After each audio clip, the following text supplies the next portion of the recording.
Brought you by Meghdoot herbal. Meghdoot Satritha shampoo ये hair fall को कम करे, डैंड्रफ को रोके और दे आपके बालों को भरपूर मजबूती। मेघदूत सतरीठा शैम्पू। पाकिस्तान के पास परमाणु बम है, जरूरत पड़ने पर उसका इस्तेमाल कर सकता है। यहां से आपकी रणनीति बननी चाहिए, ना कि अंदर घुसने के बाद आपको ख्याल आ जाए कि हम उनके पास तो परमाणु बम है और अब हमें वापस आ जाना चाहिए। उसकी सबसे बड़ी प्रॉब्लम क्या है कि वो भारत से कंपीट करना चाहता है, लेकिन वो भारत से कंपीट नहीं कर पा रहा।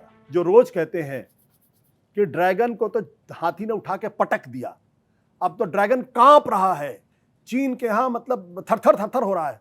ये बेवकूफ़ी की बातें, मतलब बहुत ही बेवकूफ़ी की बातें हैं। अच्छी चीज़ क्या है, पिछले दिनों जब डोनाल्ड ट्रंप ने टैरिफ वॉर किया, टैरिफ लगाया, तो चाइना की तरफ से बहुत ही सिग्निफिकेंट स्टेटमेंट आया था, dragon and elephant can dance together.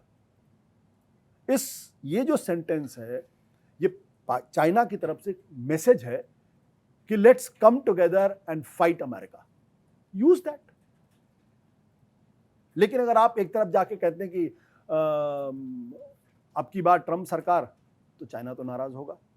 तो ये बैड फॉरेन पॉलिसी, ये दरअसल दर्शाता है कि हमारी फॉरेन पॉलिसी जिन लोगों के हाथ में है उनको शायद विदेश नीति के बारे में कौ भी नहीं पता। लेकिन चीन के नेताओं के संग भी तो झूले झूले गए ना, वो भी तो नीति का ही। तो जो झूले झूले उनसे पूछिए कि उसके बाद क्यों गलवान हुआ।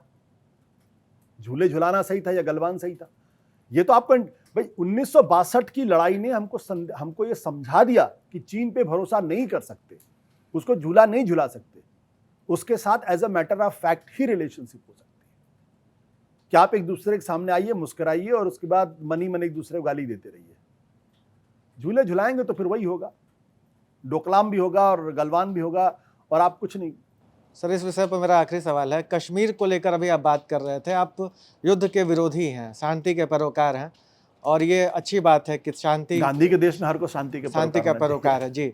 लेकिन आप ये भी कह रहे थे कि पाकिस्तान को एक अल्टीमेट मैसेज दिया जाना चाहिए था, फुल स्केल वॉर होती तो हो जानी चाहिए थी। लेकिन ये कहते हुए क्या आप इस खतरे को भूल रहे हैं कि वो एक एटॉमिक पावर का देश है, और अगर हम फुल स्केल वॉर पर जाएंगे तो एटॉमिक वॉर की नौबत आएगी जो कि दुनिया के लिए खतरनाक हो सकती है। आप कह रहे हैं कि कश्मीर का हल जो है टेबल पर बैठ के होगा, तो भारत ने वही किया, इतना मारा कि टेबल पर बैठने की बात आ गई है।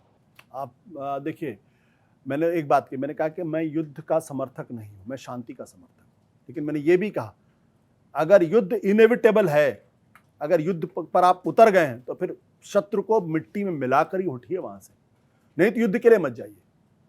क्या जब हमने युद्ध के बारे में सोचा, जब हमने अपनी सेनाओं को मोबिलाइज किया, तो हमें नहीं पता था कि पाकिस्तान के पास परमाणु बम है? हमें बाद में पता चला, हमें पता था ना। तो अब क्यों कह रहे हैं कि परमाणु युद्ध हो सकता था? जो पहला रणनीति की जो पहली लाइन है वो यहीं से शुरू होनी चाहिए कि पाकिस्तान के पास परमाणु बम है, जरूरत पड़ने पर उसका इस्तेमाल कर सकता है। यहां से आपकी रणनीति बननी चाहिए, ना कि अंदर घुसने के बाद आपको ख्याल आ जाए कि हम उनके पास तो परमाणु बम है और अब हमें वापस आ जाना चाहिए। देखिए, मुझे ये भाषा समझ में नहीं आती। नॉन एस्केलेटरी क्या होता? नॉन एस्केलेटरी, हम मिलिट्री इंस्टॉलेशन में नहीं अटैक करेंगे, हम उनके सिविलियंस को नहीं मारेंगे। क्या मिलिट्री आतंकवाद को समर्थन नहीं करती है? वो आसिम मुनीर कौन है? वहां के लोग आतंकवाद का समर्थन नहीं? क्या वहां आतंकवादियों का समर्थन बिना पाकिस्तान के लोगों के सहमति के, बिना वहां की सेना के सहमति से? तो हम किस मुगालते में हैं? इसलिए मैं कह रहा हूं कि हमें तो पहले दिन से पता था कि पाकिस्तान के पास परमाणु बम है और जरूरत पड़ने पर उसका इस्तेमाल कर सकता है, क्योंकि वो रोग स्टेट है, वो फेल्ड स्टेट है, वो फैनेटिक स्टेट है, और वो इंफीरियरिटी कॉम्प्लेक्स से भरा हुआ मुल्क है। उसकी सबसे बड़ी प्रॉब्लम क्या है कि वो भारत से कंपीट करना चाहता है, लेकिन वो भारत से कंपीट नहीं कर पा रहा। तो एक आदमी जो रोज पिट रहा है, अगर उसके हाथ में कोई चीज बंदूक आ गई तो चला ही देगा, उसमें क्या है? तो क्या ये नहीं कहा जाना चाहिए कि पाकिस्तान के साथ युद्ध विकल्प ही नहीं है? नहीं, मेरे ख्याल से कोई विकल्प नहीं। मैं तो मानता हूं अगर विकल्प है तो फिर उसको दो टुकड़े करके आइए।